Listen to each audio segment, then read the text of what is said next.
Good evening from New York. I'm Chris Hayes. Donald Trump is desperate for cash. And while it might look like he just pulled a rabbit out of a hat with today's debut of his media company on the stock exchange, the full story is complicated and way more trouble. We're going to dig into all of that. But first, remember, Trump has been hawking anything with his name on it, of course, for his entire life. That's his shtick. Recently, as he's being squeezed by astronomical legal bills, running a campaign getting outraised by the other side, his selling has gone into overdrive.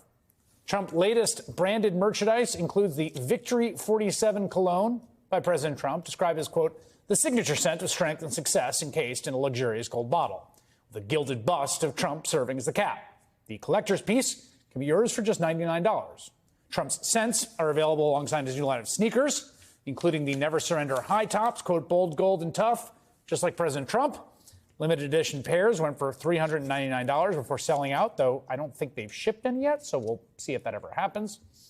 And just today, the ex-president introduced a new product, the God Bless the USA Bible, named for country singer Lee Greenwood's classic tune. For just $59.99 plus tax and shipping, you can own an easy-to-read, large print copy. All Americans need a Bible in their home, and I have many. It's my favorite book. It's a lot of people's favorite book. This Bible is a reminder that the biggest thing we have to bring back America and to make America great again is our religion. Religion is so important. It's so missing, but it's going to come back, and it's going to come back strong, just like our country is going to come back strong. I'm proud to endorse and encourage you to get this Bible. We must make America pray again. Okay, really stuck the landing there. Now, you may be wondering what makes this Bible so special. Well, as the website makes sure to note in the frequently asked questions section, it is the only Bible officially endorsed by President Trump. And if you're wondering why a not particularly religious man would endorse a Bible, the New York Times explains, quote, he is getting royalties from purchases. So, obviously, the guy will do anything to make a buck. But of course, he is not just any guy. He is the presumptive Republican nominee for president, the person who may be in the Oval Office this time next year. And at least until then, he's the leader of his party with enough power and influence to instruct the House Republican caucus to do his bidding. I mean, right now, he is single-handedly blocking funding for Ukraine, right, at his orders. Think about that. There are many powerful, wealthy, domestic, and foreign interests who have cash and want things that Donald Trump can provide. He has basically opened up a stand with a big bribe me sign hanging over it. Which brings us to the sudden boon of Donald Trump's media company going public and trading on the NASDAQ exchange for the first time today. Bloomberg notes the shares of Trump Media and Technology Group Corp rose as much as 59% before pairing gains, ending the day just up 16%. That puts the value of the unprofitable company at $7.9 billion, providing a potential windfall for Trump as he faces mounting series of legal and financial woes. So Trump owns nearly 60% of the company, which, quote, may ultimately be worth than $6 billion. Now, it's important to note he can't sell his stake immediately due to a 6-month lockup agreement hindering his ability to monetize the shares and ease his present cash crunch. But to be clear, I don't know if people understand this because the headlines are floating around like, oh, it's worth $6 billion. The numbers of the valuation are totally, and I mean totally disconnected from the reality of the actual underlying business here, which has been an utter, abject, and complete failure.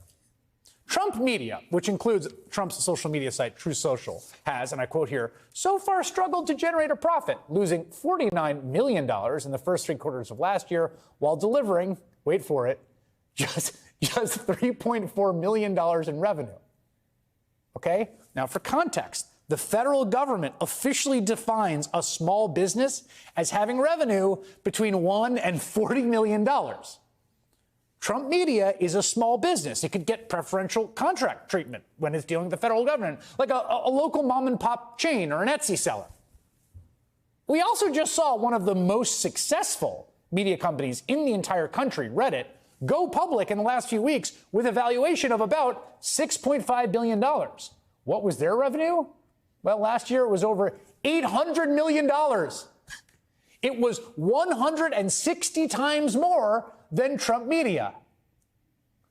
This is obviously ludicrous. Some of it today driven by the meme stock phenomenon, by people who just love Donald Trump. They want to throw their money at him. They invest in the company the same way they would give him a smaller dollar donation. Okay, fine. Do what you want.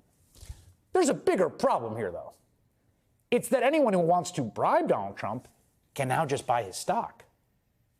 Talk about open for business. We've already seen a version of this play out, or at least something that could plausibly look like how the version might work between Trump and billionaire Republican donor Jeff Yazd, who's a top American shareholder in TikTok. Remember, early this month, Yazd goes to Mar-a-Lago, meets with Trump at his home in Mar-a-Lago, right? Yazd is one of the biggest donors to Republican politics.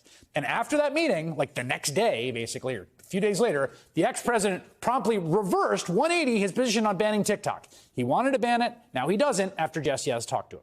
Now, as it turns out, Yazd was also the biggest institutional shareholder of the shell company that recently merged with Trump Media. The Times explains a December regulatory filing shows that Yazd's trading firm, Susquehanna International Group, owned about 2% of that shell company. Now, it's unclear if Susquehanna still owns those shares. And the company said in a statement that it, quote, is a market maker and has zero economic interest in Trump Media, which I believe. They have plays on both sides. They can sell to whoever, okay? But just take a second and think about the possibilities here for someone that has an interest that isn't just playing market maker. All the people there who want stuff from Donald Trump, from desperately cash-strapped Donald Trump, who's got the clock ticking on the lockup agreement on these stocks. People that want tax cuts and government contracts and favorable treatment in foreign relations. This was already a nightmare the first time Trump ran for president back in 2016. Now he is more desperate with more people who have interest before him. So right now, Donald Trump, the possible next president, is up for sale to the highest bidder. If it makes you feel any better, I have already put evac on alert. He's ready to go if it comes to that. General, I can assure you. Oh, General, let me into the war room to see you, so I had to hack my way onto this frequency. This better be critical, Wheelie. Sir, come on, what is it not, please? Okay, couple of things. I'm running low on the dough. I was thinking about taking a couple of months sick leave, maybe starting today. And, oh yeah. I intercepted a transmission from Megatron. Then send it through. Yes, sir, right away, sir. And so I was so damn weird going on the other stuff. This is your last warning, insects. Relinquish what remains of the Allspark. So who's the insect? You? What? Who's the insect? Protect you. They were defeated on our world, and we will defeat them here. This was just a diversion. Security, please bring up. Ravage, he's already inside. Deeds! Give me an update on that reserve. Boss readiness. What was his name? What was it? Evac, sir. Evac.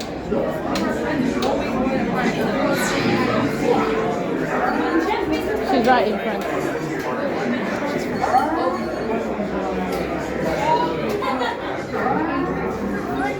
We're facing a heavy sustained attack. They appear to be after the Allspark territory.